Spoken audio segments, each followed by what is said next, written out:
இன்னும் சற்று நேரத்தில் பாலமேட்டில் உலக புகழ்பெற்ற ஜல்லிக்கட்டு துவங்க இருக்கக்கூடிய நேரத்தில் லேசான தடியடியானது காவல்துறையினரால் அங்கு நடத்தப்பட்டிருப்பதாக கள்ள தகவல்கள் தெரிவிக்கின்றன. பாலமேடு ஜல்லிக்கட்டில் நடைபெறும் பகுதியில் போலீசார் லேசான தடியடி நடத்தியிருக்கிறார்கள். மாடுபிடி வீரர்கள் மீது இந்த தடியடி நடத்தப்பட்டதால் அங்கு ஒரு பரபரப்பான சூழல் காணப்படுகிறது. தொடர்பான காட்சிகளை பார்த்து வருகிறோம்.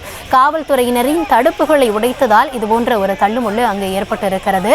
மாடுபிடி வீரர்கள் மீது லேசான தடியடி நடத்தப்பட்டிருக்கிறது. இது குறித்த விவரங்களுக்காக இணைகிறார் எம்முடைய செய்தியாளர் விக்னேஷ்.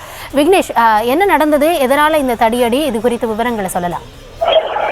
நிச்சயமாக, அதாவது உலக புகழ்பெற்ற பாலமேடு ஜல்லிக்கட்டு போட்டி இன்னும் சற்று நேரத்தில் துவங்க உள்ள நிலையில் இதற்காக 900 மாடுபிடி வீரர்கள் ஆன்லைன் மூலம் பதிவு செய்யப்பட்டு இந்த பாலமேடு ஜல்லிக்கட்டுக்கு தேர்வு செய்யப்பட்டுள்ளனர்.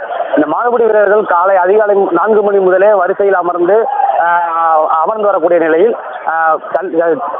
மாடுபிடி வீரர்களுக்கு முதல் சுற்றில் காளைகளுக்கு மருத்துவ பரிசோதனை செய்வதற்காக உள்ளே அனுமதிக்க போது முந்திக் கொன்று உள்ளே சென்றதால் அங்கு மருத்துவ பரிசோதனை செய்யும் இடத்தில் அமைக்கப்பட்டிருந்த சிமெண்ட் ஓடுகள் ஃபுல்லாக உடைக்கப்பட்டு தள்ளுமுள்ளு ஏற்பட்டது.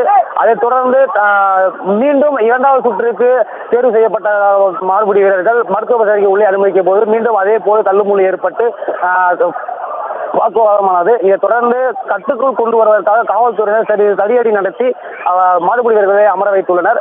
தொடர்ந்து ஒவ்வொரு வரிசையில் உள்ள வரிசைப்படியாக மாடுபிடி வீரர்களை உள்ளே அனுமதிக்க காவல்துறையினருக்கு உயர் அதிகாரிகள் உத்தரவிட்டு சென்றுள்ளனர். தொடர்ந்து இதுபோல் சம்பவங்கள் நடைபெறக்கூடாது. நேற்று அவுடியாபுரத்திலும் இதே போல் நடந்த நிலையில் இன்று காலை முதல் சுற்றில் இருந்தே தற்போது வரை மாடுபிடி வீரர்கள் இதுபோல் தள்ளுமுள்ளில் ஈடுபட்டு வருவது குறிப்பிடத்தக்கது. கௌதமி.